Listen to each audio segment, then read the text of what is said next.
بسم اللہ الرحمن الرحیم والصلاة والسلام علی سید الانبیاء والمرسلین وعلی آلہ واصحابہ اجمعین، اما بعد۔ کل سے ہمارا موضوع جو تھا وہ چل رہا تھا زکوٰۃ کے حوالہ سے،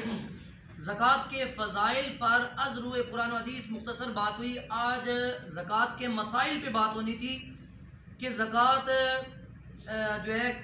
کن کن اموال پر زکوٰۃ فرض ہوتی ہے اور اس کے مصارف کون ہیں، کن کن کو زکوٰۃ دی جاتی ہے۔ لیکن اس ٹاپک کو ہم آج سکپ کر کے کل پہ لے جائیں گے، کل انشاءاللہ مسائل پہ بات کریں گے۔ آج چونکہ رمضان المبارک کا آخری جمعہ ہے، پہلے تو دعا ہے کہ اللہ کرے آخری ایک اور بن جائے، اللہ تعالیٰ ہمارے مقدر میں ہمیں ایک اور جمعہ عطا فرمائے، لیکن ممکن ہے کہ یہ آخری جمعہ ہو اور رمضان جمعہ ہو اور جمعہ بھی رمضان کا ہو اور آخری جمعہ ہو، تو پھر کتنا اللہ تعالیٰ کا کرم بھی ہوتا ہے، رحمتیں بھی ہوتی ہیں۔ تو ان رحمتوں کو سمیٹنے کے لیے جو چیز لازم ہے، میں نے وہی اسی کا انتخاب کیا، وہ ہے جی توبۃ النصوح، انسان کی پکی توبہ۔ بولیے کیا ہے جی؟ پکی توبہ۔ جب بندہ توبہ کرتا ہے تو اللہ تعالیٰ کے کرم کے، فضل کے، رحمتوں کے دروازے کھل جاتے ہیں۔ اللہ رب العالمین کو اپنے بندے کی توبہ سے بڑی محبت ہے۔ توبہ کرنے والا اللہ رب العالمین کا بڑا ہی پیارا بندہ ہے۔ اللہ رب العالمین نے قرآن مجید میں متعدد مقامات پہ توبہ کرنے والوں کی تعریف اور توصیف بیان فرمائی ہے۔ باوجود اس کے کریم آقا صلی اللہ تعالی علیہ وآلہ وسلم صرف معصوم نہیں تھے۔ بولی کیا؟ صرف معصوم نہیں تھے بلکہ سید المعصومین تھے۔ تمام معصومین جو جتنے بھی انبیاء و مرسلین ہیں یا ملائکہ ہیں، یہ گناہوں سے معصوم ہیں، گناہ نہیں کر سکتے۔ تو حضور نبی کریم صلی اللہ علیہ وسلم وہ ہستیاں جو گناہوں سے معصوم ہیں، ان کے بھی سردار ہیں۔ سردار ہونے کے باوجود حضور نبی کریم صلی اللہ علیہ وسلم کی ذات کے متعلق صغیرہ یا کبیرہ گناہ ہونا تو بڑی دور کی بات، گناہ کا تصور کرنے سے بھی انسان دائرہ اسلام سے خارج ہو جاتا ہے۔ اس کے باوجود کریم آقا صلی اللہ علیہ وسلم دن میں 100 مرتبہ استغفار کرتے تھے، 100 مرتبہ توبہ کرتے تھے کریم آقا صلی اللہ تعالی علیہ وآلہ وسلم۔ تو میں نے پارہ نمبر 24 سے ایک آیہ کریمہ کا انتخاب کیا۔ اللہ رب العالمین نے اس آیہ کریمہ میں بڑے سے بڑا گناہگار، بڑے سے بڑا سیاکار، بڑے سے بڑا جو ہے بدکار، اس کو تشفیع اور تسلی دے رہے ہیں۔ رب ذوالجلال فرماتے ہیں، قل اے حبیب گرامی صلی اللہ تعالی علیہ وآلہ وسلم، آپ فرما دیجئے، یا عبادی الذین اسرفوا علی انفسہم، فرمایا اے میرے وہ بندو، اے محبوب آپ میرا پیغام میرے بندوں تک پہنچا دیں کہ اے میرے بندو، وہ بندو اسرفوا علی انفسہم جو اپنی جان پہ ظلم کر بیٹھے ہو، صغیرہ گناہ کر کے، کبیرہ گناہ کر کے، اللہ تعالیٰ کی حدود کی پامالی کر کے، حقوق اللہ کی ادائیگی نہ کر کے یا حقوق العباد کو غصب کر کے، جس طرح سے بھی اپنی جان پہ ظلم کر بیٹھے ہو، فرمایا لا تقنطوا من رحمت اللہ، میری رحمت سے مایوس نہ ہونا۔ بولیے کیا فرمایا؟ میری رحمت سے مایوس نہ ہونا۔ وہ کیوں جی؟ فرمایا وہ اس لیے ان اللہ یغفر الذنوب جميعا، اللہ رب العالمین سارے گناہوں کو معاف فرمانے والا ہے۔ انہ هو الغفور الرحیم، بے شک وہ بخشنے والا اور رحم فرمانے والا ہے۔ سامعین محترم، اس سے بڑھ کر اور کیا ہو سکتا ہے کہ ایک قتل جو ہوتا ہے، قتل کا گناہ پوری انسانیت کو قتل کرنے کے گناہ کے برابر ہوتا ہے۔ پارہ نمبر 6 کے لفظ ہے، من قتل نفسا بغیر نفس او فساد فی الارض فکانما قتل الناس جميعا، جس نے ایک بندے کو قتل کیا اور قتل بھی ناحق کیا ہو، نہ اس نے زمین میں فساد برپا کیا ہو، نہ اس نے کسی کو قتل کیا ہو، بیچارہ اس نے کوئی جرم نہیں کیا، تو اس جو مجرم ہے ہی نہیں، اس کا قتل پوری انسانیت کے قتل کے برابر ہے، اتنا بڑا گناہ۔ لیکن آپ سب نے وہ 12 مرتبہ بخاری شریف کی حدیث پاک سنی ہے کہ بنی اسرائیل کا بندہ تھا، 100 اس نے قتل کیے تھے۔ جب وہ توبہ کی طرف آتا ہے تو رب ذوالجلال کی رحمت 100 بندوں کے قاتل کو بھی آگے بڑھ کے سینے سے لگا لیتی ہے۔ اتنا بڑا کرم رب ذوالجلال فرمانے والا ہے۔ اور حدیث پاک کے بڑے ایمان افروز لفظ، ان عبداللہ قال قال رسول اللہ صلی اللہ تعالی علیہ وآلہ وسلم، حضرت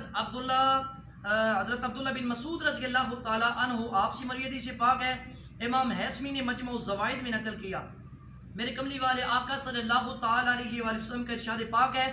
التائب من الذنب کمن لا ذنب لہ، میرے کملی والے آقا فرماتے ہیں گناہ سے توبہ کرنے والا یوں ہے جیسے اس نے گناہ کیے ہی نہیں۔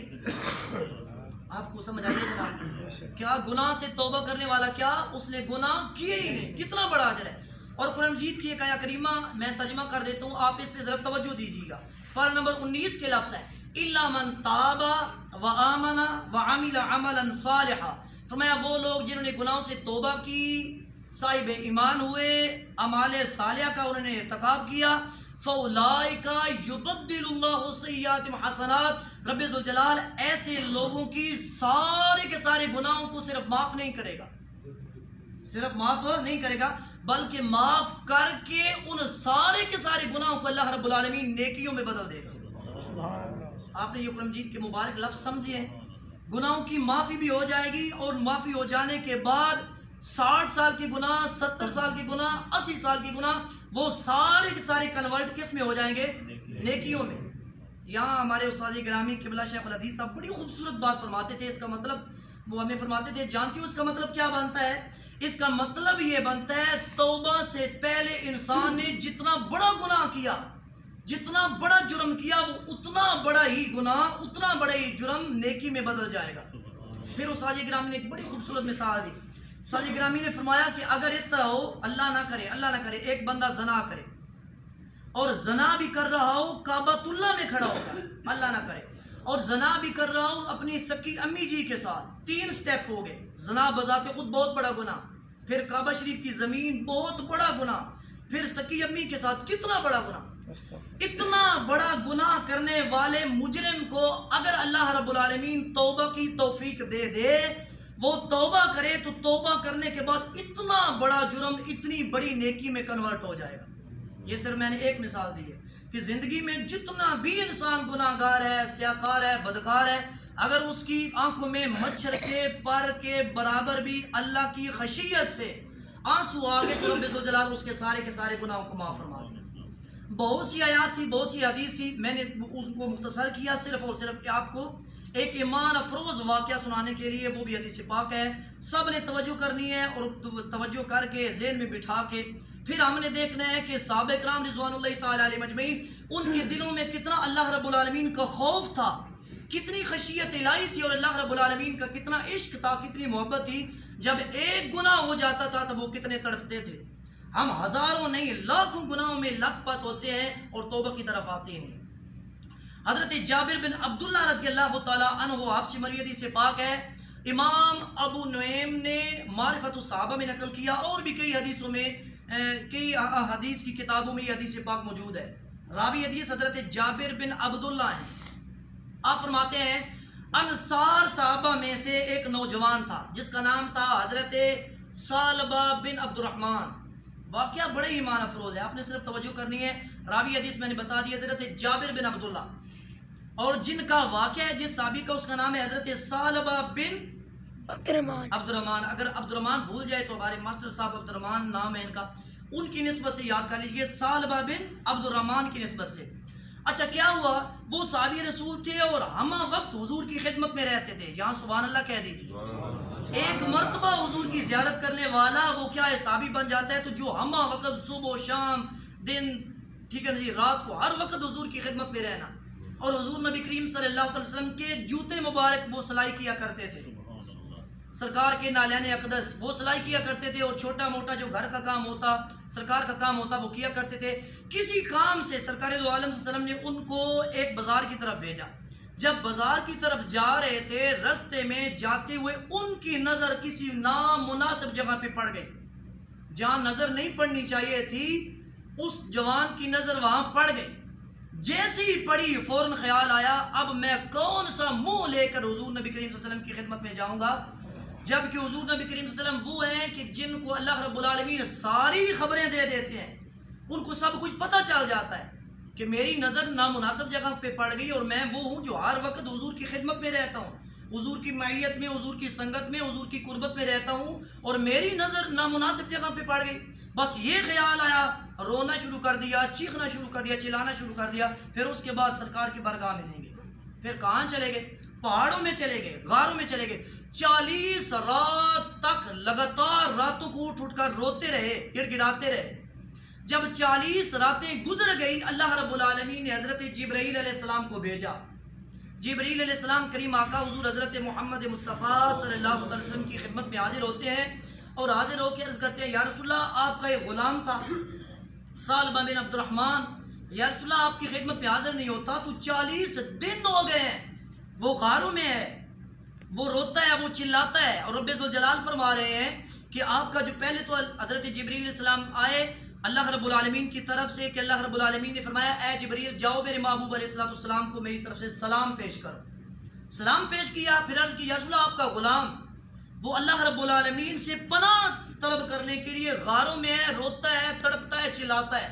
40 راتیں گزر چکی ہیں، اللہ رب العالمین نے مجھ جبریل کو بھیجا ہے، آپ کی خدمت میں حاضر ہوا۔ جب یہ بات کی تو حضور نبی کریم صلی اللہ علیہ وسلم نے حضرت عمر رضی اللہ تعالیٰ عنہ اور حضرت سلمان فارسی رضی اللہ تعالیٰ عنہ 2 صحابہ کو بھیجا، فرمایا جہاں بھی ہے نا پہاڑوں میں غاروں میں تلاش کر کے لے آؤ۔ حضرت عمر بن خطاب حضرت سلمان فارسی دونوں چلے گئے، تلاش کرتے رہے۔ ادھر وادیوں میں ایک چرواہا تھا جس کا نام تھا زفافہ، حضرت زفافہ ملے، ان سے ملے اور کہا کیا کوئی ایسا بندہ تو نے دیکھا ہے کہ جو دعائیں کرتا رہتا ہو، روتا چلاتا رہتا ہو؟ کہا تم اس کو تو نہیں کہیں تلاش کر رہے کہ جو جہنم کے ڈر سے بھاگا ہوا ہے؟ تم اس کو تو نہیں تلاش کر رہے جو کس سے بھاگا ہوا ہے؟ بولیے بلا، جہنم کے ڈر سے۔ حضرت سلمان فارسی اور عمر بن خطاب نے کہا تمہیں کیسے پتا چلا کہ وہ جہنم کے ڈر سے بھاگا ہوا ہے؟ انہوں نے کہا مجھے کیسے نہ پتا چلتا، جب رات کی تنہائی چھا جاتی ہے، سارا دن وہ غار میں رہتا ہے، جب رات آ جاتی ہے تو رات کے وقت وہ نکلتا ہے اور زار و قطار روتا ہے اور ہاتھوں کو کھڑا کر کے کہتا ہے یا الہ العالمین کاش تو نے میری روح میرے اس گناہ سے پہلے ہی طلب کر لی ہوتی، میری روح کفِ انصری سے پرواز کر جاتی، میں مر جاتا لیکن مجھ سے وہ گناہ نہ ہوتا، صرف نظر پڑی تھی۔ اور 40 دن ہو گئے روتے اور چلاتے ہوئے۔ جناب زفافہ نے کہا کہ وہ راتوں کو روتے ہیں چلاتے ہیں مجھے اس لیے پتا چلا ہے۔ تو حضرت عمر بن خطاب نے اور جناب سلمان فارسی نے کہا کہ ہم نے اس سے ملاقات کرنی ہے، آپ نے اس سے ہماری ملاقات کروانی ہے۔ تو حضرت جناب زفافہ نے کہا تم یہاں بیٹھ جاؤ،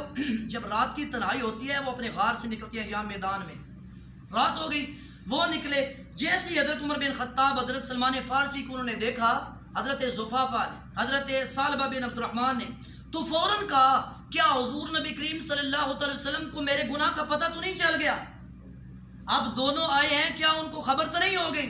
حضرت عمر نے کہا ہمیں یہ تو نہیں پتا کہ ان کو خبر ہوئی ہے یا نہیں ہوئی، بارسورج اتنا ہے کہ 40 راتیں ہو گئی ہیں، 40 دن گزر چکے ہیں، آپ ہر وقت حضور کی معیت میں، حضور کی سنگت میں رہتے تھے، ان کا کام کرتے تھے، ان کے پیچھے نمازیں پڑھتے تھے، آپ ہوتے کوئی نہیں ہیں، اس لیے سرکار نے ہمیں بھیجا ہے کہ ان کو لے کر آؤ۔ حضرت ثعلبہ بن عبد الرحمن نے کہا میں آپ کے ساتھ جاتا ہوں لیکن میری ایک شرط ہے، جب حضور نبی کریم صلی اللہ علیہ وسلم مصلی امامت پہ کھڑے ہوں، نماز پڑھا رہے ہوں، اس وقت مجھے لے جانا، اور سرکار کا سامنا مجھ سے نہیں ہوگا، ڈائریکٹ نہ لے جانا، یوں نہ ہو سرکار کی ڈائریکٹ مجھ پہ نظر پڑ جائے۔ جب سرکار اپنے کام میں نماز پڑھا رہے ہوں میں چپکے سے آ کے صف میں کھڑا ہو جاؤں گا۔ جیسے حضرت ثعلبہ بن عبد الرحمن کو لے کر آئے حضرت عمر بن خطاب اور جناب سلمان فارسی، تو حضرت حضور نبی کریم صلی اللہ علیہ وسلم نماز پڑھا رہے تھے، وہ ادھر نماز میں کھڑے ہو گئے پچھلی صف میں۔ جیسے ہی حضور نبی کریم صلی اللہ علیہ وسلم نے تلاوت قرآن کی، حضرت ثعلبہ بن عبد الرحمن کو پھر وہ خیال آیا اور غش کھایا اور اسی نماز میں وہ گر جاتے ہیں، بے ہوش ہو جاتے ہیں۔ جب سرکار نے نماز مکمل کی، سرکار تشریف لے کر گئے، سرکار نے اپنے مبارک ہاتھوں سے انہیں تھپکی دی، جیسی تھپکی دی ان کو ہوش آ گیا۔ جب ہوش آ گیا تو میرے کملی والے آقا صلی اللہ علیہ وسلم نے کہا زفافہ ثعلبہ تم کہاں چلے گئے تھے؟ عرض کی یا رسول اللہ مجھ سے ایک بہت بڑا گناہ ہو گیا، میری نظر ایک نامناسب جگہ پہ پڑ گئی تھی۔ کریم آقا صلی اللہ علیہ وسلم نے ارشاد فرمایا اے زفافہ، اے ثعلبہ، اگر تم سے گناہ ہو گیا تھا میں تجھے ایسی ایت نہ بتاؤں قرآن مجید کی، جب تم پڑھو گے تو تمہارے سارے گناہ معاف ہو جائیں گے۔ کریم آقا صلی اللہ علیہ وسلم نے پھر ایت بتائی ربنا آتنا فی الدنیا حسنہ وفی الآخرۃ حسنہ وقنا عذاب النار، اے الہ العالمین ہمیں دنیا میں بھی بھلائی عطا فرما، آخرت میں بھی بھلائی عطا فرما، اور ہمیں جہنم کے عذاب سے بچا۔ عرض کی یا رسول اللہ میرا گناہ بہت بڑا ہے۔ جب سرکار نے یہ ایت پڑھی تو کیا عرض کی حضرت ثعلبہ بن عبد الرحمن نے، یا رسول اللہ میرا گناہ بہت بڑا ہے۔ میرے کملی والے آقا نے فرمایا نہیں ثعلبہ، اللہ رب العالمین کا کلام بہت بڑا ہے، اور اللہ رب العالمین کا کلام پوری کائنات کی ہر چیز سے بڑا ہے، تمہارے گناہ کیا ہیں؟ تو جب یہ بات سنی پھر حضور نبی کریم صلی اللہ علیہ وسلم نے فرمایا اچھا اس طرح کرو 40 راتیں ہو گئی ہیں پتہ نہیں کوئی چیز کھائی بھی ہے یا نہیں روتے رہتے ہوں گے ان کو ان کے گھر میں لے جاؤ تاکہ یہ ذرا آرام کریں کچھ کھائیں کچھ پئیں ان کی طبیعت بحال ہو جائے ان کو ان کے گھر میں پہنچایا گیا 8 دن گزر گئے بستر میں پڑ گئے نہ کوئی چیز کھاتے ہیں نہ پیتے ہیں پھر بھی روتے رہتے ہیں حضرت سلمان فارسی نے عرض کی یا رسول اللہ آپ کا غلام تو وہ حضرت ثعلبہ ابھی تک بھی نہ کوئی چیز کھاتے ہیں نہ پیتے ہیں تو وہ بیمار ہیں بیماری میں مبتلا ہے کریم آقا صلی اللہ علیہ وسلم نے شاہ فرمایا اے میرے صحابہ آؤ چلو اس کے پاس چلتے ہیں کریم آقا اس کے پاس چلے جاتے ہیں جیسے ہی بستر پر وہ پڑے ہوئے ہیں کریم آقا صلی اللہ علیہ وسلم نے کمال کرم کیا آپ نے اس کے سر کو اٹھا کے اپنی گود میں رکھ لیا سبحان اللہ کہہ دیا یہ تھا ان کا عشق الہی محبت مصطفیٰ صلی اللہ علیہ وسلم اور خوف خدا میں تڑپنا اور عشق الہی نے ان کو یہ مقام دیا آج ان کا سر حضور نبی کریم صلی اللہ علیہ وسلم کی گود میں ہے سرکار نے اپنے گود میں ان کا سر رکھا ہوا ہے جیسے ہی سرکار نے ان کا سر اپنی گود میں رکھا انہوں نے فوراً سر کو سرکا لیا حضور کی گود سے حضور نے فرمایا اے ثعلبہ بڑی عجیب بات ہے میں تیرے سر کو اٹھا کے اپنی گود میں رکھتا ہوں اور تو نے اپنے سر کو میری گود سے اٹھا لیا عرض کی یا رسول اللہ میرا سر اس قابل نہیں ہے میرا سر گناہوں سے لت پاتا ہے میرا سر اس قابل نہیں ہے آپ کی مبارک جھولی میں آئے آپ کی مبارک گود میں آئے جب یہ بات کی پھر سے حضرت جبرائیل علیہ السلام آ گئے وہ کتنا اللہ کا مقرب بندہ تھا کتنا محبوب بندہ تھا جس کی توبہ کی مقبولیت کے لیے حضرت جبرائیل علیہ السلام دوسری مرتبہ آ رہے ہیں حضرت جبرائیل علیہ السلام آئے عرض کی یا رسول اللہ آپ کا یہ جو غلام ہے نا پھر سلام پیش کیا اللہ رب العالمین فرماتے ہیں کہ ثعلبہ جتنا تڑپا ہے نا ایک گناہ کی وجہ سے اگر ثعلبہ زمین کے برابر اتنے گناہ لے کر آتا ہے اس لیے تو ایک گناہ ہی ہے اگر زمین کے برابر بھی گناہ لے کر آتا تو میں ثعلبہ کے سارے گناہ معاف کر دیتا سبحان اللہ جب حضرت جبرائیل علیہ السلام نے یہ بات حضرت ثعلبہ کو کی پھر حضرت ثعلبہ رضی اللہ تعالیٰ نے چیخ ماری اور اسی چیخ کے ساتھ ان کی روح کفِ انصری سے پرواز کر گئی جب روح پرواز کی حضور ادھر ہی تھے آپ نے فرمایا انہیں غسل دیا جائے غسل دیا گیا کہا انہیں کفن دیا جائے کفن دیا گیا کہا جنازہ اٹھاؤ جنازہ اٹھایا گیا جنازے پہ چلے جب سرکار چل رہے تھے تو سرکار دو عالم سلم پاؤں کی انگلیوں پر چل رہے تھے قدمین شریفین طیبین وہ مکمل زمین پہ نہیں رکھ رہے تھے انگلیوں پہ چل رہے تھے جنازہ ہو گیا واپسی پہ صحابہ کرام نے پوچھا یا رسول اللہ آج عجیب ہی منظر دیکھا ہے آج سے پہلے کبھی بھی نہیں دیکھا تھا اب آپ نے پورے پاؤں زمین پہ ٹکا کے پورے اطمینان کے ساتھ چلا کرتے تھے آج انگلیوں کے سہارے چل رہے تھے کیا معاملہ ہے کریم آقا صلی اللہ علیہ وسلم نے شاہ فرمایا حضرت ثعلبہ بن عبد الرحمن کے جنازے میں لاکھوں کروڑوں کی تعداد میں رب ذوالجلال نے فرشتے بھیج دیے تھے اور فرشتے اتنی تعداد میں تھے ان کے اتنے پر تھے کہ حضور فرماتے ہیں میں اگر پورا پاؤں رکھتا تو میرے پاؤں کے نیچے ان کے پر آ جاتے اس ڈر کے پیش نظر میں انگلیاں اس طرح کر کے میں دیکھ کے جہاں مجھے جگہ ملتی تھی میں وہاں قدم اٹھا کے جا رہا تھا تو یہ ایک صرف انہوں نے گناہ کیا تھا بلکہ گناہ بھی صرف نظر ان کی پڑی تھی جب یہ تڑپ ہو جائے جب یہ طلب ہو جائے تو پھر اللہ رب العالمین کی طرف کتنا بڑا شرف ہے کہ سرکار نے اپنی گود میں لے لیا کتنا بڑا شرف ہے کہ حضرت جبرائیل علیہ السلام 2 مرتبہ نازل ہوئے کتنا بڑا شرف ہے کہ جنازے میں اتنے فرشتے آ رہے ہیں تو اللہ تعالیٰ مجھے آپ کو وہ توبہ عطا فرمائے جو رب ذوالجلال نے حضرت ثعلبہ بن عبد الرحمن کو عطا فرمائے